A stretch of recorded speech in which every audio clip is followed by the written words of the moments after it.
মরণ পাখি যেদিন সে করবে ডাকাডাকি,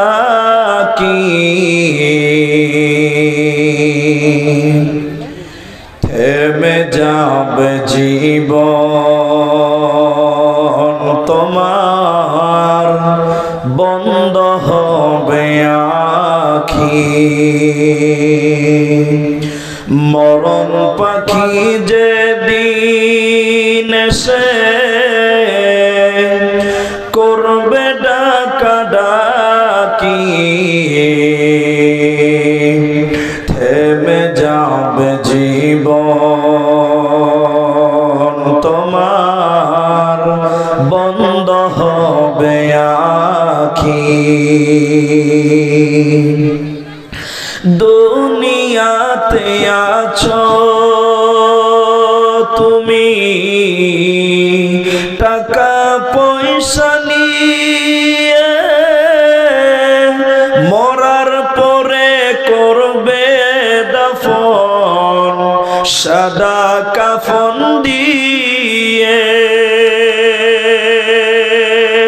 দুনিয়াতে আছো তুমি টাকা পয়সা নিয়ে, মরার পরে করবে দাফন সাদা কাফন দিয়ে।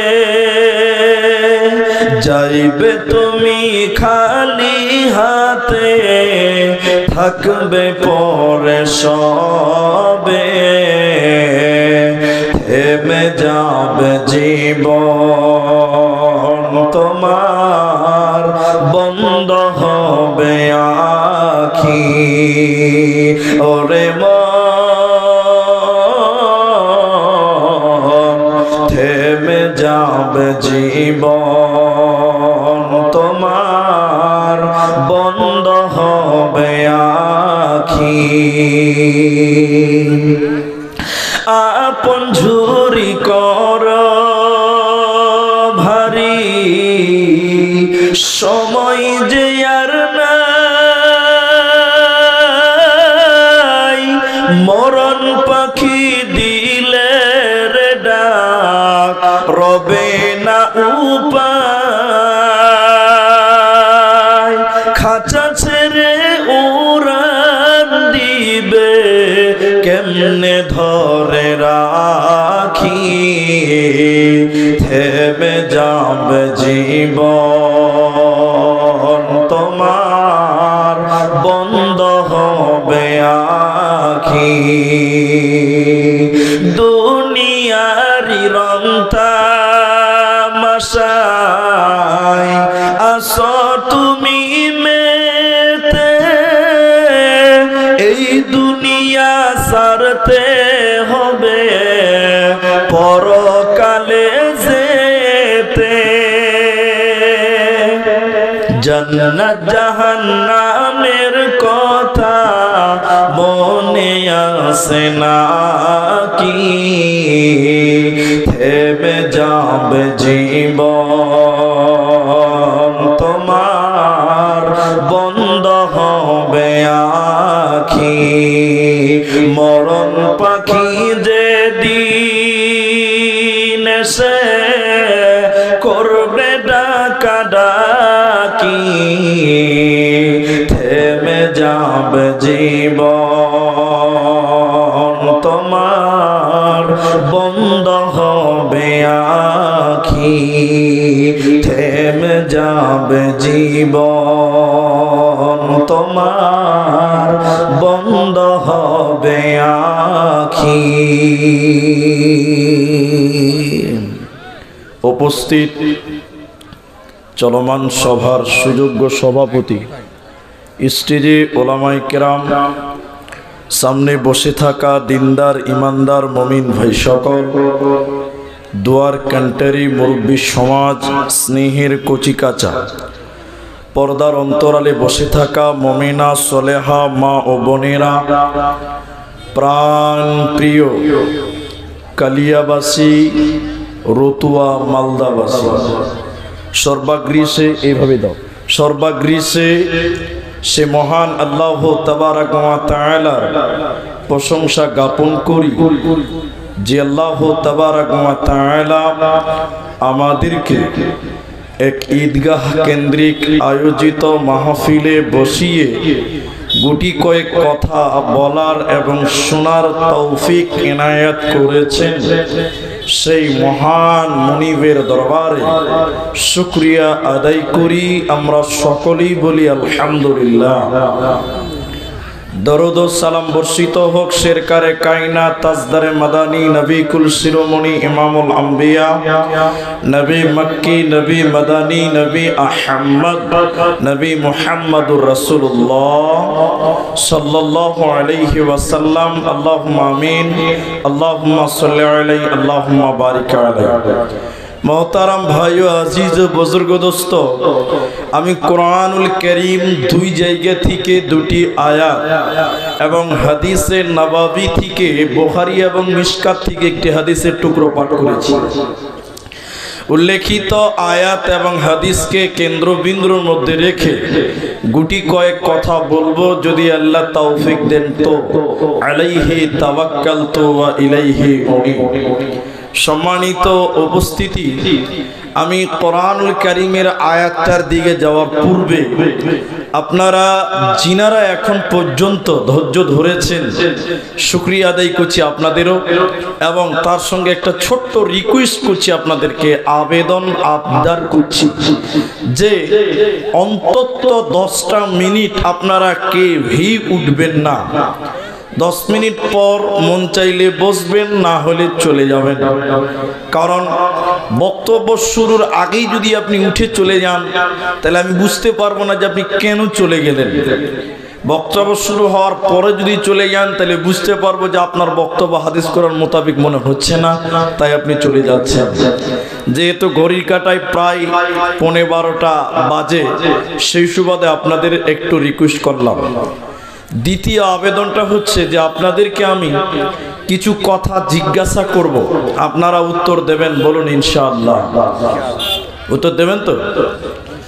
প্রথমে আমাদের মন মানসিকতা পরিবর্তন করতে হবে। কথাটা মূল্যায়ন করবেন আপনারা। মন মানসিকতা পরিবর্তন কাকে বলে? জলসাতে এসেছেন আব্দুস শাকুর রাহিমি উর্ফে ফজবুরি, এসেছে মানে 2-4টে গীত আপনাকে শোনাবে। এরকম মানসিকতা নিয়ে যদি জালসায় আসেন তাহলে ভাই কোনো লাভ হবে না। যদি মনে করেন যে আব্দুস শাকুর এসেছে মানে 2-4টা হাদিস কোরআন শোনাবে আর আমাদের ইমানটা খানিক চাঙ্গা করবে, তবে ঠিক আছে, আলহামদুলিল্লাহ। আব্দুর রহমান এসেছে বা আসবে, কিছু বলবে, এরকম যদি মনস্থ নিয়ে আসেন যে শুনে মানবো, তবে আপনি কামিয়াব হবেন। আর যদি শুনবেন আর মানবেন না, তাহলে কিন্তু আপনি কামিয়াব হবেন না। আমি আপনাদের একটা সাবজেক্ট কেন্দ্রিক কথা বলবো ইনশাআল্লাহ। সেটা আপনাকে বোঝাতে গিয়ে একটা ছোট্ট উদাহরণ দিচ্ছি, বোঝার চেষ্টা করবেন আপনারা। এতগুলি মানুষ মন মানসিকতার ব্যাপারে ছোট্ট কই উদাহরণটা, উপন্যাসটা শুনেন, তাহলে কতটা কামিয়াব হবেন। মানসিকতাটা পরিবর্তন করুন।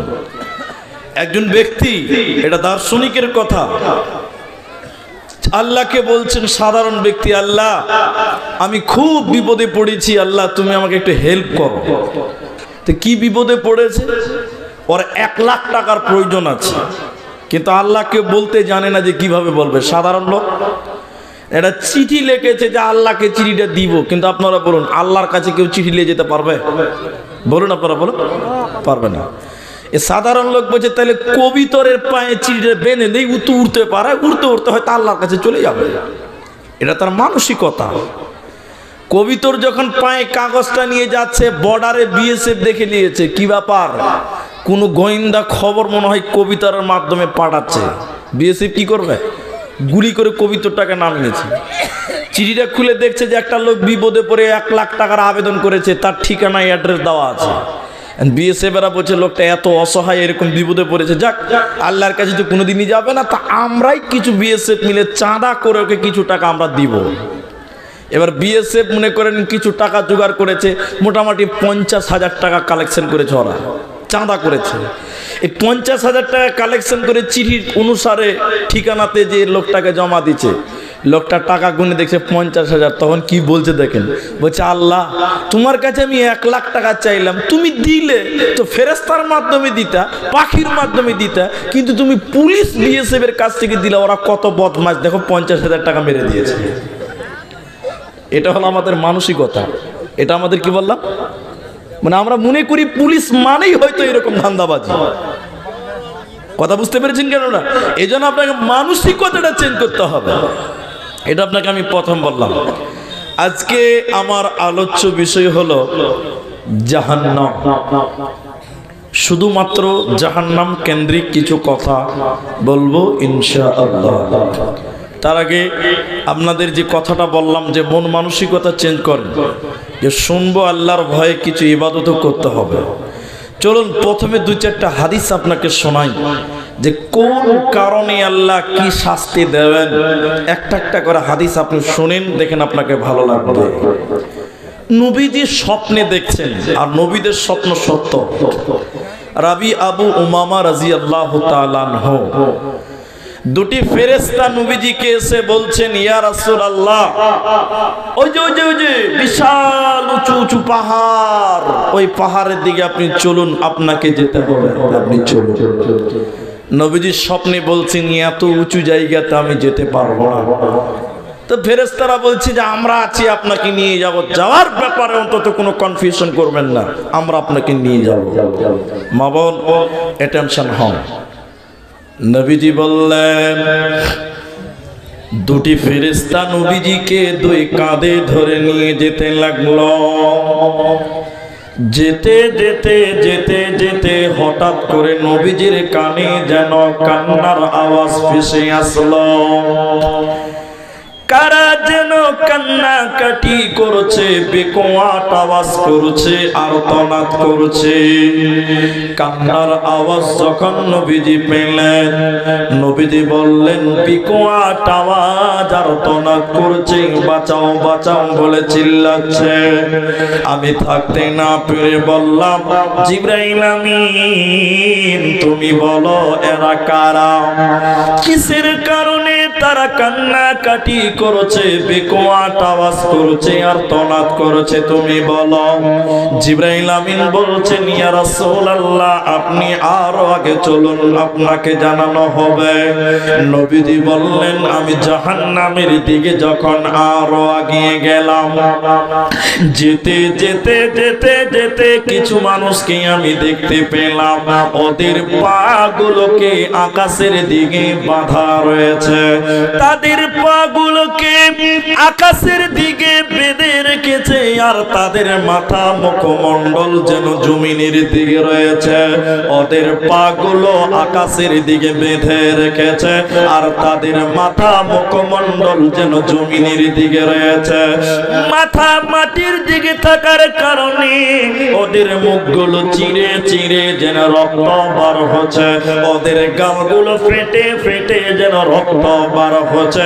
ওদের পাগুলোকে আকাশের দিকে টাঙিয়ে রেখেছে কেন? নবীজি বলছেন, এমন ভয়ঙ্কর দৃশ্য দেখলাম, থাকতে না পেরে বললাম, জিবরাইল তুমি বলো, মান হাওলাই এরা কারা, কিসের কারণে তাদেরকে জাহান্নামে উল্টো করে টাঙিয়ে রাখা হয়েছে? জিবরাইল তুমি বলো, কেন তাদের পাগুলোকে আকাশের দিকে বাঁধা হয়েছে, কেন তাদের মাথা মণ্ডল মুখমণ্ডল কেন যেন পায়ের দিকে রয়েছে, জমিনের দিকে কেন, ওদের মুখগুলো চিরে চিরে রক্ত বার হয় কেন? জিবরাইল তুমি বলো। জিবরাইল আমিন বলেন, ইয়া রাসূলুল্লাহ, ইয়া হাবিবাল্লাহ, দয়ার নবী গো, আপনি শুনলেন এরা কারা? আল্লাহর ওই সমস্ত নাফরমান বান্দা বান্দীরা, ওই সমস্ত গুনাহগার পাপিষ্ঠ ব্যক্তিরা যারা রমজান মাস পেয়েছিল, সিয়ামের মাস পেয়েছিল, রোজার মাস পেয়েছিল। দিনের বেলা যারা ইফতারের আগে যারা ইফতার খেয়েছিল, রমজান মাসে যারা দিনের বেলায় খাবার খেয়েছিল, আল্লাহর ফরজ রোজা যারা রাখে নাই, ওই সকল বেরোজাদারের দলেরা ওদেরকে জাহান্নামে উল্টো করে টানা হবে। এরা জান্নাতে যাবে না, পাবে না, পাবে না। নবীজি বললেন আমি জাহান্নামে আরো আগিয়ে গেলাম।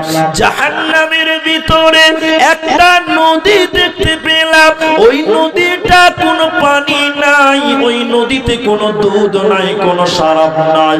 ওই নদীতে পচা দুর্গন্ধযুক্ত রক্ত রয়েছে, পচা দুর্গন্ধ রক্ত। এত দুর্গন্ধ জাহান্নামে রক্তের নদী। নবীজি বললেন সেই জায়গা থেকে আমি দেখলাম ওই পচা রক্তের নদীতে কিছু মানুষেরা হাবুডুবু খাচ্ছে, সাঁতার কেটে তারা উপর দিকে ওঠার চেষ্টা করছে। উপর দিক থেকে পাথর মেরে তাদের আবার নিচে নামিয়ে দেওয়া হয়।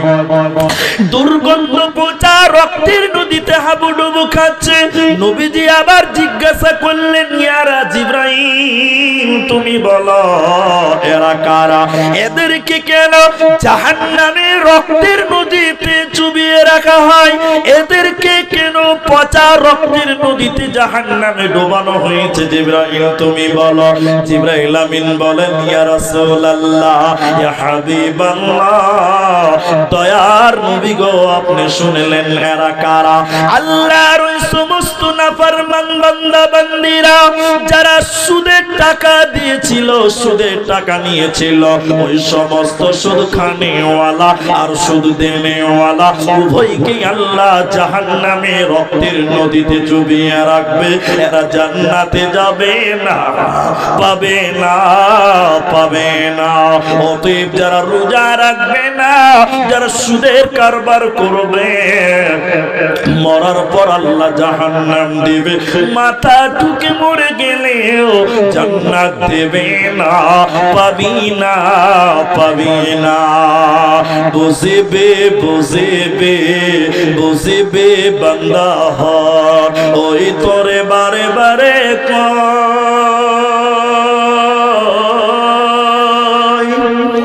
সেদিনা নিদারণ, সেদিনা নিদারণ, সেদিনা বুঝিবি তয় বান্দা হর, সেদিনা বুঝিবি তয়। এখন আপনারা বলুন ভাই, আপনাদের দিকে সুদখোর আছে না নাই? হ্যাঁ, সুদ খান নাই? কম না বেশি? গ্রুপ লোন বুঝেন আপনারা? গ্রুপ লোন বুঝেন? বন্ধন ব্যাংক আপনাদের গ্রামে আছে? তা আপনাদের গ্রামে বন্ধন লোক আছে, লোন আছে, আর আপনারা বলছেন সুদের কথা বলছি, তো আস্তে করে বলছেন কি ব্যাপার? সুদের ব্যবসা আছে, রাসূল বলেছেন তাদের জাহান্নামে পচা রক্তের নদীতে চুবিয়ে রাখা হবে। তাহলে এখন বলো, নিজেরা সুদ খায় এবং নিজেদের মেয়েদেরকেও সুদের ব্যবসা, গ্রুপ লোন, বন্ধন লোনে জড়িয়ে দিয়েছি, দিয়েছি কি তিনি বলুন? দিয়েছে। আর বেরোজাদার, আপনাদের এখানে বেরোজাদার নাই? কথা বলুন, আপনারা আছে না নাই? রমজান মাসে অনেক লোক দেখবেন রোজা রাখে না, আছে না? অনেক আছে। আমি এক জলসায় গেছিলাম বীরভূম জেলার সাইথিয়াতে, রোজার মাসে জলসা। কাঞ্চনজঙ্ঘাতে নামার পর আমাকে নিয়ে গেল, আসরের পর মসজিদে গিয়ে বলছি ভাই আমি একটু বাথরুম যাবো, উজু করে নামাজ পড়বো, তারপর আমি ইফতারে বসবো। তো বাথরুমের গেটে দাঁড়িয়েছি, একজন ভিতরে ঢুকে আছে, তো বার হবে তারপরে তো ঢুকবো নাকি বলছেন? এবার ওই লোকটা ভিতরে ঢুকে আছে, আমি দাঁড়িয়েছি খানিকক্ষণ। ওই লোকটা কেমন জানেন? খানিকক্ষণ পর বেরোলো, মোটামুটি হাতির মতন মোটা, আর প্রায় 30-35 বছর বয়স হবে।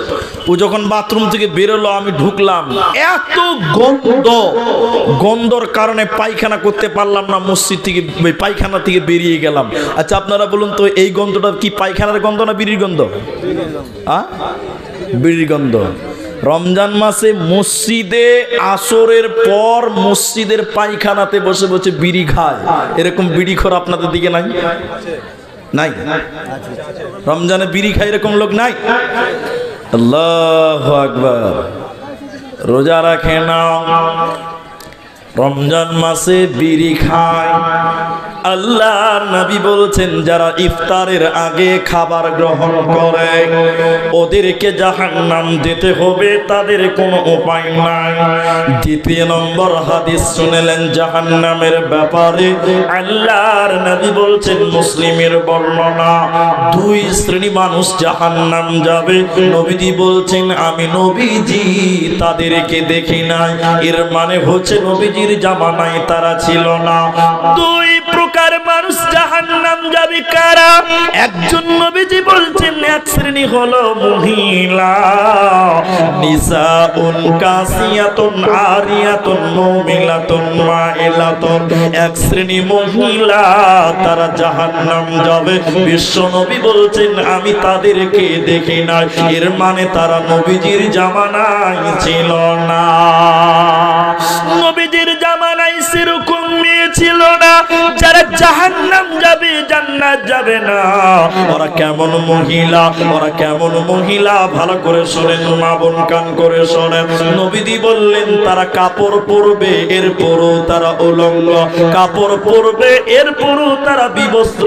কাপড় পরবে, এরপরও তারা নগ্ন।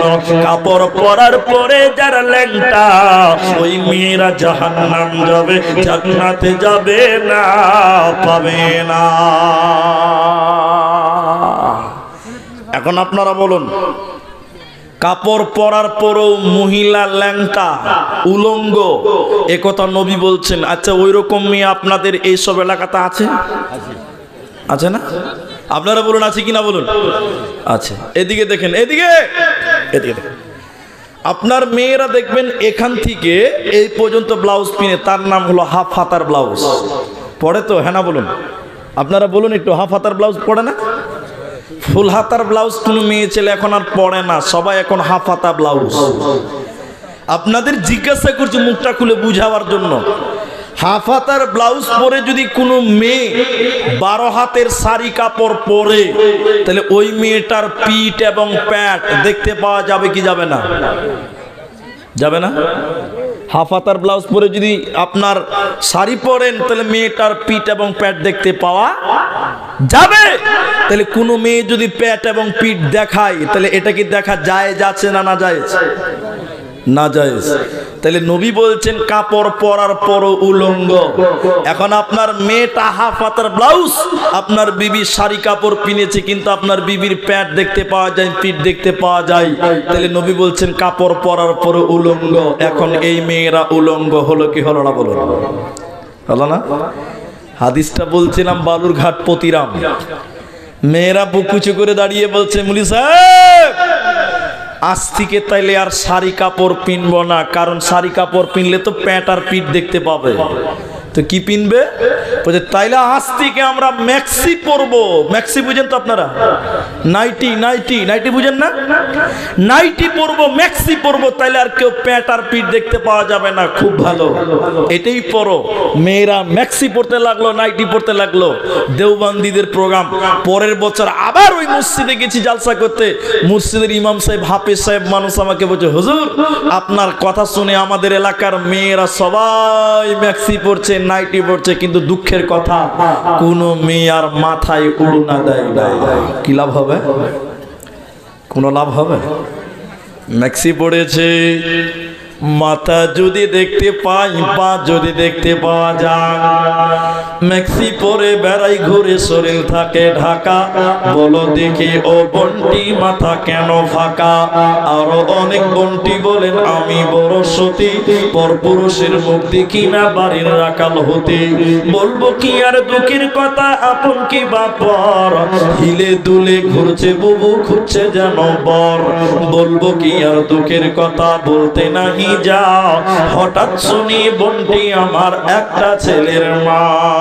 নাউজুবিল্লাহ। আল্লাহর নবী বলছেন শুনে নাও, ওই মেয়েরা জাহান্নাম যাবে। তারা কারা? যারা কাপড় পরার পরও যারা উলঙ্গ, যারা বিবস্ত্র, ওরা জান্নাত যাবে না, পাবে না। দ্বিতীয় নম্বর ডেফিনেশন শুনে নাও, আল্লাহ তাবারক ওয়া তাআলার নবী বলছেন ওই মেয়েদের মাথার চুল বানবে কেমন করে, জাহান্নামী নারীরা মাথার ঝুঁটি বানবে কেমন করে। উটের পিঠে দেখবেন কুচ থাকে, উঁচু জায়গা। নবীজি বলছেন ওই মেয়েরা উটের কুচের মতন উঁচু করে চুল বানবে। এরা জান্নাত তো দূরের কথা, জান্নাতের ঘ্রাণও পাবে না, পাবে না। এদের জাহান্নাম চলে যেতে হবে, কোনো উপায় রবে না। এই জন্য কোন মহিলা যদি জান্নাত যেতে চায়, জাহান্নাম থেকে বাঁচতে চায়, নিজের আব্রু ইজ্জতকে রক্ষা করতে হবে, নিজের বডিকে দেখানো যাবে না, নচেতে জান্নাত হবে না, পাবে না। জান্নাতে যখন জান্নাতীরা চলে যাবে আর জাহান্নামে যখন জাহান্নামীরা চলে যাবে, এই কথাটা দেখেন, আমি দেখাচ্ছি। জাহান্নামের গেটে একজন ফেরেশতা দাঁড়িয়ে আছে, ওই ফেরেশতাটার নাম হলো মালিক। ওই ফেরেশতার নাম মালিক। আপনারা বলুন ফেরেশতার নাম কি? মালিক। শিখবেন, জাহান্নামের গেটম্যান, তার নাম মালিক। এবার আমি জান্নাতি, ইনি জান্নাতি, আমরা বলবো ওই যে আমার ভাই, হে জাহান্নামের গেটম্যান মালিক, সে কেন জাহান্নাম গেল তুমি বলো। ইনি বলবেন ওই যে ওটা আমার বোন, সে কেন জাহান্নাম গেল। জাহান্নামের গেটম্যান তুমি বলো। উনি বলবেন ওটা আমার ভাগনা ভাতিজা ভাস্তা, সে কেন জাহান্নাম গেল তুমি বলো। জাহান্নামের গেটম্যান মালিক ফেরেশতা তখন জাহান্নামীদের ব্যাপারে বলবেন ও জান্নাতি ভাইরা, ওরে আল্লাহর জান্নাতি বান্দারা, আমাকে তোমরা জিজ্ঞাসা করছো কেন? আমাকে জিজ্ঞাসা করতে হবে না, হবে না। আজকে তোমরা ওই জাহান্নামীদের সরাসরি তাদের জিজ্ঞাসা করো, কেন কেন তারা জাহান্নাম গেল বলো। এবার আমরা জান্নাতীরা ওই জাহান্নামীদেরকে জিজ্ঞাসা করব।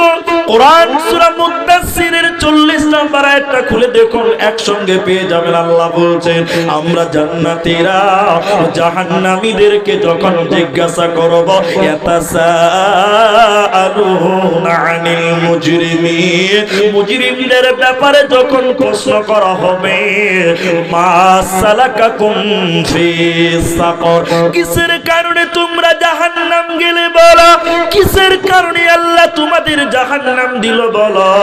ওরে আমার বোন, তুমি কেন জাহান্নাম গেলে বলো। ওরে আমার ভাই, তুমি কেন জাহান্নাম গেলে বলো। জাহান্নামীরা কেঁদে কেঁদে চারখানা কারণ বলবে। বন্ধু আমার, ভাই আমার, চার কারণে জাহান্নামে এলাম। জাহান্নামীরা কেঁদে কেঁদে চারখানা জাহান্নাম যাওয়ার কারণ বলবে। এক নম্বর কারণ শুনে নাও, জাহান্নামীরা বলবে ও জান্নাতি ভাইরা, কেন আল্লাহ আমাদের জাহান্নাম দিল? প্রথম কারণ ক্বালু লাম নাকু মিনাল মুসাল্লিন, আমরা দুনিয়াতে নামাজ পড়ি নাই, আমরা দুনিয়াতে মুসল্লি ছিলাম না, দুনিয়াতে বেনামাজি জিন্দেগি করেছিলাম, নামাজ না পড়ার কারণে জাহান্নামে এলাম। অতএব যারা নামাজ পড়বে না, দুনিয়াতে যারা সালাত কায়েম করবে না, ওরা সাকার নামে জাহান্নাম চলে যাবে, ওরা জান্নাতে যাবে না, পাবি না, পাবি না। কি করলি তুই ভাবে এসে, মায়া জালে গেলি ফেসে, কি করলি তুই ভাবে এসে, মায়া জালে গেলি ফেসে। আজরাইল এসে ধরবে কোসে, কে বাঁচাবে তোর প্রাণ। ওরে মুসলমান তোরা হারাস না ঈমান, ওরে মুসলমান তোরা হারাস না ঈমান। যদি করিস নামাজ রোজা, থাকবে না তোর পাপের বোঝা, মরণকালে পাবি রে তুই জান্নাতি আদার। ওরে মুসলমান তোরা হারাস না ঈমান। অতএব জাহান্নামীরা কেঁদে কেঁদে চার কারণ বলবে বন্ধুরে, তার একটা হলো আমরা দুনিয়াতে নামাজ পড়তাম না। আমার এই কথাটা শুনেন, আপনার কাজে লাগবে। এখন আপনাদের সমাজে নামাজিদের সংখ্যা বেশি না বেনামাজিদের বেশি? বলুন সবাই বলুন। এই মিডিয়ার লোক তোমরা শোনো, আপনাদেরকে আমি বলছি ভালো করে শুনেন। নামাজিদের সংখ্যা আমাদের সমাজে সবচেয়ে এখন কমে গেছে। কমেছে কি কমেনি? আপনারা এই কথাটা প্রচার করুন, নামাজের কথাটা মিডিয়ার ভাইদেরকে বলছি। একজন আমাকে ফোন করছে এরকম করে, দেখেন এদিকে দেখেন, ফোন করে বলছে মৌলভী সাহেব বেনামাজির জানাজা পড়া যাবে? এরকম প্রশ্ন আপনাদের দিলে নাই?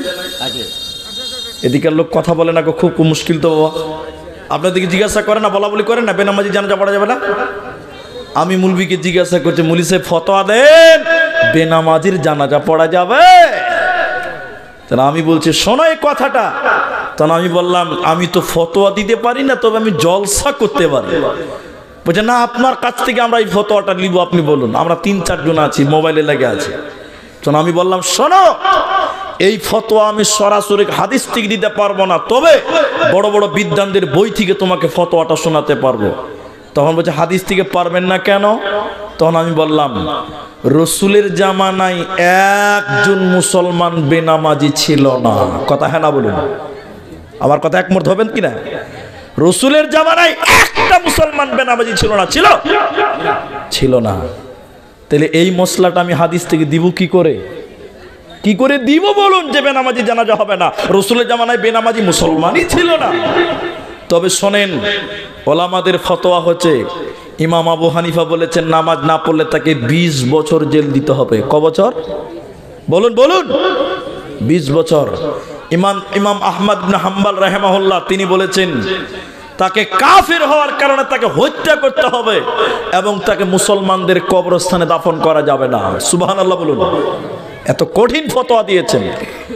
গুনিয়াতুত তালিবিনের 840 পৃষ্ঠাতে লেখা আছে বেনামাজির জানাজা পড়া এবং তাকে মুসলমানদের কবরস্থানে দাফন করা নিষেধ। এটা আব্দুর রহমানের বাপের কথা নয়, বড় বড় বিদ্বানদের কথা। অথচ আমাদের সমাজে নামাজ পড়ে না, তার আবার ইমানের পাওয়ার বেশি। হ্যাঁ না বলুন? কথা বলুন। এক লোক আমাকে বলছে মৌলভী সাহেব জীবনে কোনোদিন জমির আইল বেশি কাটি নাই, কাউকে কষ্ট দিইনি, কাউকে গালি দিইনি, কাউকে নিন্দা করিনি, বোনের হক বুঝিয়ে দিয়েছি, ফুফুর হক বুঝিয়ে দিয়েছি, কোনোদিন চুরি করিনি, গালি দিইনি, সব ঠিক করেছি, শুধু নামাজটা পড়ি না। তো মৌলভী সাহেব আমার ইমান কম আছে? কত শয়তান খালি দেখেন। তাহলে আমি বললাম ইমান কম আছে আর বেশি আছে, চিন্তা ভাবনা করে বললাম আরে বাবা তোমার তো ইমানই নাই, আবার কম বেশির কি হিসাব করছো?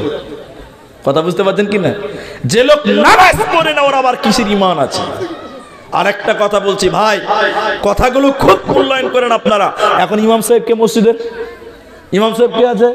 আচ্ছা এখানে নাই, মনে করেন ইনি ইমাম, বুঝার জন্য বলছি। এদিকে দেখেন, এদিকে ইনি ইমাম।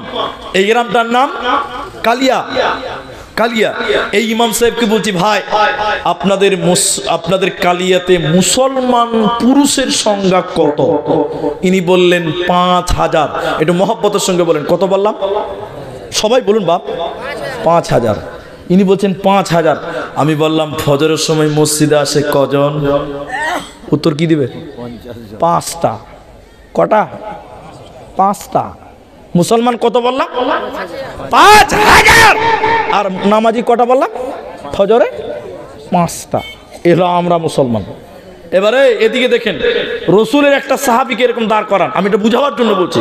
রসুলের একটা সাহাবীকে দাঁড় করান, এদিকে দেখবেন রসুলের সাহাবী, তুমি বলো তোমরা মুসলমান কজন? 200টা। সবাই বলুন কয়টা? 200টা। সাহাবীকে বলছি ফজরের নামাজি কটা? উত্তর কি দিবে? 200টা। কটা? একটা বেনামাজি সাহাবীর নাম যদি কেউ বলতে পারেন তাকে যত প্রাইস লাগে আমি দিব। রসুলের জামানার মুনাফিকেরাও 5 ওয়াক্ত নামাজ পড়তো। পড়তো না ভাই? মুনাফিকেরাও নামাজ পড়তো। আর আমাদের সমাজে মুসলমান দাবি করে অথচ নামাজ পড়ে না। আছে না নাই বলুন? জোরে বলুন। বন্ধুরে আমার বন্ধুরে আমার শুনেলেন, জাহান্নামে যাওয়ার প্রথম কারণ মা বোন শুনেলেন, জাহান্নামীরা কেঁদে কেঁদে চারখানা কারণ বলবে আমরা কেন জাহান্নামে এলাম। শুনে নাও, প্রথম নাম্বার কারণ জাহান্নামীরা বলবে ক্বালু লাম নাকু মিনাল মুসাল্লিন, নামাজ পড়ি নাই, বেনামাজি ছিলাম, এই নামাজ না পড়ার কারণে আমরা জাহান্নামে এলাম। অতএব যারা নামাজ পড়বে না জান্নাতে যাবে না, পাবে না। দ্বিতীয় নম্বর শুনে নাও, জাহান্নামীরা কেঁদে কেঁদে দ্বিতীয় নম্বর কারণ বলবে ওয়ালাম নাকু নুতঈমুল মিসকিন, আমরা এতিম মিসকিনকে খাবার দিতাম না। আপনাদের পার্শ্বে ভাদু মাদ্রাসা, আপনাদের এলাকাতে পাটনা মাদ্রাসা, চাঁদমণি মাদ্রাসা, আপনার বালুয়াঘাট মাদ্রাসা, যত মাদ্রাসা আছে না কেন, একটা সময় মাদ্রাসাগুলোতে জাগির খেলানো হতো, ছাত্ররা জাগির বাড়ি খেত।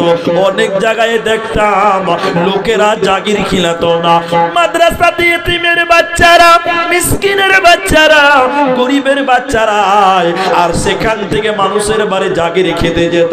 অনেক বাড়ির লোকেরা জাগির নিত না। শুনলেন আয়াতটা, জাহান্নামীরা কেঁদে কেঁদে বলবে ও জান্নাতি ভাইরা শোনো, কেন জাহান্নামে এলাম, আমরা ওই সমস্ত এতিম মিসকিনকে খাবার দিতাম না, মিসকিনকে ঘাড় ধাক্কা দিয়েছিলাম, মিসকিনকে খেতে দেই না, এই মিসকিনকে খেতে না দেওয়ার কারণে জাহান্নামে এলাম। অতএব যারা মিসকিনকে খেতে দেয় না ওরা কোনোদিন জান্নাতে যাবে না, পাবে না। তিন নাম্বার, জাহান্নামীরা কেঁদে কেঁদে সেদিন বলবে ও জান্নাতি ভাইরা তোমরা শোনো, আমরা কেন জাহান্নামে এলাম, ও কুন্না নাখুদু মাআল খাইদিন, আমরা অনর্থক গল্প গুজব করতাম, নিন্দা করতাম, গীবত করতাম, পরনিন্দা করতাম, পরচর্চা করতাম, লোকের পাপ বলে বেড়াতাম, লোকের নামে দুর্নাম করে বেড়াতাম, এরই জন্য জাহান্নামে এলাম। অতএব যারা গীবত করে, পরনিন্দা করে, পরচর্চা করে, এরা জান্নাতে যাবে না, পাবি না, পাবে না। আপনাদের দিকে চায়ের দোকানে টিভি আছে? টিভি আছে না চায়ের দোকানে? আছে, বাড়িতে তা আছে, টিভি চায়ের দোকানেও আছে। দেখেন গীবত সবচেয়ে বেশি হয় চায়ের দোকানে। আপনারা একটু হ্যাঁ না বলুন, আমি কথা ঠিক বললাম তো? কেমন গীবত হয় খালি এদিকে দেখেন, এদিকে দেখেন, এদিকে আমি দেখাচ্ছি আপনাকে। আমি চা খেতে বসলাম, খালি দোকানে ঢুকেছি, আর এই ভাইকে আমি চা দোকানে পেয়ে গেছি, বসেই বলছি ভাই খবর শুনেছ? প্রথম কথা কি খবর শুনেছ? তখন বড় বড় করে তাকাইছি, বলছি কিসের খবর জি ভাই? কিছু শুনুনি? বলে না। তখন তাড়াতাড়ি আমার কাছে চলে এলো চায়ের দোকানে, বলো কি খবর বলো। আরে তুমি যখন শুনোনি তো বাদ দাও না, কি আছে আর? না না বলো না, বলো না। ওর বলো বলো শুনে আরেকজন চলে এসেছে, কিসের খবর জি ভাই? কজন হলো? কজন হলো? তিনজন। আমি বলছি তোমরা কিছু শুনোনি? বলে না জি। হ্যাঁ, এত বড় খবর তাও তোমরা জানো না? না জি, কি হয়েছে? আরে ছাড়ো না রে বাবা, যা আছে আছে, শুনতে হবে না। আরে বলো না ভাই, কেন কালিয়া জালসাতে ধরা পড়েছিল তোমরা জানো না? আসলে তাই নাকি? তোমার আরেকটা লোক ফাঁদ করতে বলছে তাই নাকি? আসলে নাকি? হ্যাঁ, তোমরা কিছু জানো না নাকি? বলে না না না কিছু জানো নাকি? তারপরে কি হলো? তারপরে কি? আরে ছাড়ো না রে বাবা, তোমরা খালি কেউটা দিয়ে ধরে আছো। আরে বলো না জি, তারপরে কি হলো? মানে তেলিয়ে তেলিয়ে কথা বার করছে। আবার কি হবে? বিচার হলো, দুটো মোড়ল ছিল, চারটা বিচারক ছিল, বিচার করে দিয়েছে 1 লাখ টাকা জরিমানা। এসব কথা চায়ের দোকানে এই রকম করেই হয়, হয় কি হয় না? হয় না বলুন? আমার কথা মিলল তো? আপনারা হয়তো মনে করছেন মুলবি এগুলো কেন বলছে, আমাদের গোপন কথা বলছে। এটাই গীবত, এটাই নিন্দা, পরচর্চা করছেন আপনি। জাহান্নামীরা বলবে চায়ের দোকানে এখানে সেখানে পরের গুনার কথা বলে বেড়াচ্ছিলাম। 4 নাম্বার কারণ শুনলেন মা বোন। কারণটা কি? 3 নাম্বারটা মা বোনের শুনাই। খবরদার, এ পাড়ার মেয়ে আরেক পাড়ার বদনাম করে, আমার বিবি অন্যের ঘরের বদনাম করে, আপনার বোনটা আরেকটা মেয়ের বদনাম করে, সবচেয়ে বেশি গুনাহ করে, গীবত করে মহিলা। জাহান্নামী যাওয়ার 3 নাম্বার কারণ হলো পরের অন্যের গীবাত করা, পরচর্চা করা। 4 নম্বর জাহান্নাম যাওয়ার কারণ শুনেলেন, ওয়া কুন্না নুকাদ্দিবু বিয়াউমিদ্দিন, বিচারের দিন মানি নাই, কিয়ামতের দিন মানি নাই, আখিরাতকে মানি নাই। এই পরকাল না মানার কারণে, আখিরাতকে না মানার কারণে আমরা জাহান্নাম গেলাম। অতএব যারা পরকাল মানবে না এরা কোনদিন জান্নাতে যাবে না, পাবে না, পাবে না। যারা দুনিয়াতে আখিরাত মানতো না, কিয়ামতের দিন আল্লাহ তাদেরকে অপমান করবে কেমন করে একবার দেখুন। আল্লাহ বলবেন, বেনামাজির দল, বেপরদা মহিলার দল, তোরা দাঁড়া, দাঁড়া, এখানে দাঁড়িয়ে যা, এক কদম আগাতে পারবি না। অপরাধীদেরকে কিয়ামতের ময়দানে আল্লাহ দাঁড় করাবেন। এবার আল্লাহ বলবে, ও ফেরেশতার দল, জাহান্নামকে তোমরা কিয়ামতের ময়দানে নিয়ে এসো। জাহান্নামটাকে ফেরেশতারা টেনে টেনে টেনে টেনে কিয়ামতের ময়দানে হাজির করবে। জাহান্নাম রেগে একাকার, ম্যাগের গর্জন যেরকম মারে জাহান্নাম সেরকম গর্জন মারবে। আর আল্লাহকে বলবে, বেনামাজি গুলোকে আমার মাঝে তুমি দাও, বেপরদা মহিলা গুলোকে আমার কাছে দাও। জাহান্নামকে টেনে টেনে যখন কিয়ামতের ময়দানে হাজির করা হয়, জাহান্নাম আগুন দাও দাও দাও দাও করে জ্বলছে। এবার যারা নামাজ পড়তো না, আখিরাত যারা মানতো না, আল্লাহ তাদেরকে বলবে, ওরে বেনামাজির দল, তুই দেখলে, হে বেপরদা মহিলার দল, দেখো জাহান্নাম তুমি দেখো। সূরা ইয়াসিনে আল্লাহ বলছেন, তখন অপরাধীদেরকে অপমান করে আল্লাহ বলবেন, হাযিহি জাহান্নামুল্লাতী কুনতুম তুআদুন, এটাই সে জাহান্নাম যারা বেনামাজি অস্বীকার করেছিল, কিয়ামত জাহান্নামকে অস্বীকার করেছিল।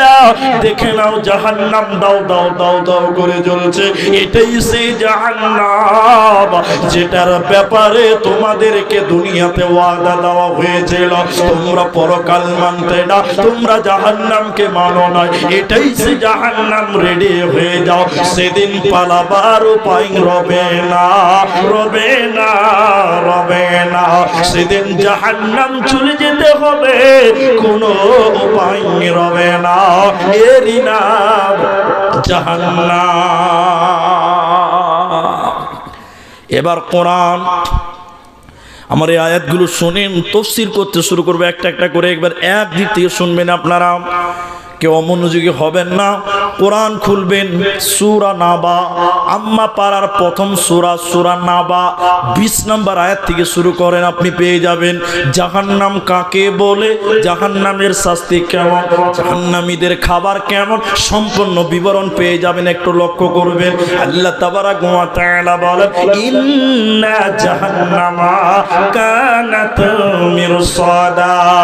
আল্লাহ তাবারাক ওয়া তাআলা মাবন শুনলেন, নিশ্চয়ই আল্লাহ বলছেন, আমি জাহান্নাম তোদের জন্য গোপন ফাঁদ বানালাম। ফাঁদ কেন? শিকারী পাতে শিকার যখন আসবে ফাঁদে পড়ে যাবে। আল্লাহ বলছেন, জাহান্নাম আমি গোপন ফাঁদ বানালাম তোদের জন্য। বলে কাদের জন্য? লিত্তাগিনা মাআবা, সীমা লঙ্ঘনকারীদের জন্য। প্রত্যবর্তন স্থল, যারা আল্লাহর সীমাকে লঙ্ঘন করেছ, আল্লাহর হুদুদকে যারা লঙ্ঘন করেছ, তাদের জন্য আল্লাহ জাহান্নাম বানালেন। এই জাহান্নামে কতদিন থাকতে হবে? এই জাহান্নাম কতকাল থাকতে হবে? আল্লাহ তাবারাক ওয়া তাআলা বলেন, লাবিথিনা ফিহা আহকাবা। জাহান্নামে মানুষেরা যুগ যুগ ধরে জাহান্নামে থাকবে বন্ধুরা, জাহান্নামের সময় শেষ হবে না। মুসলিম শরীফের হাদিস আপনাদেরকে শোনাই, কান করে শোনেন।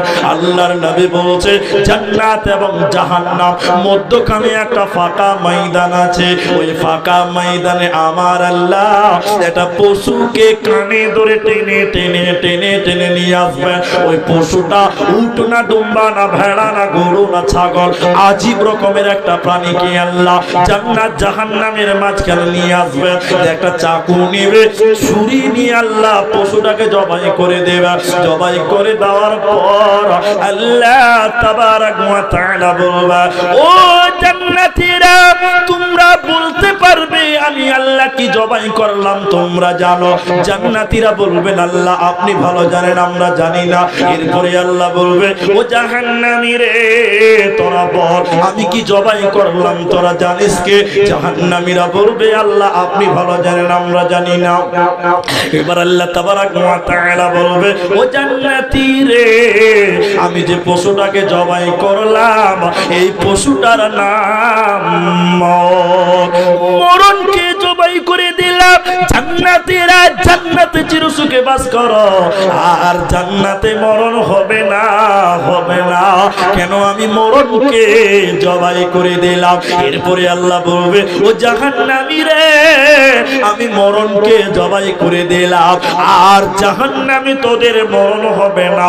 কেন? আমি মরণকে জবাই করে দিলাম। তোরা চিরজীবন জাহান্নামে থাক, জাহান্নামে মানুষের মরণ হবে না।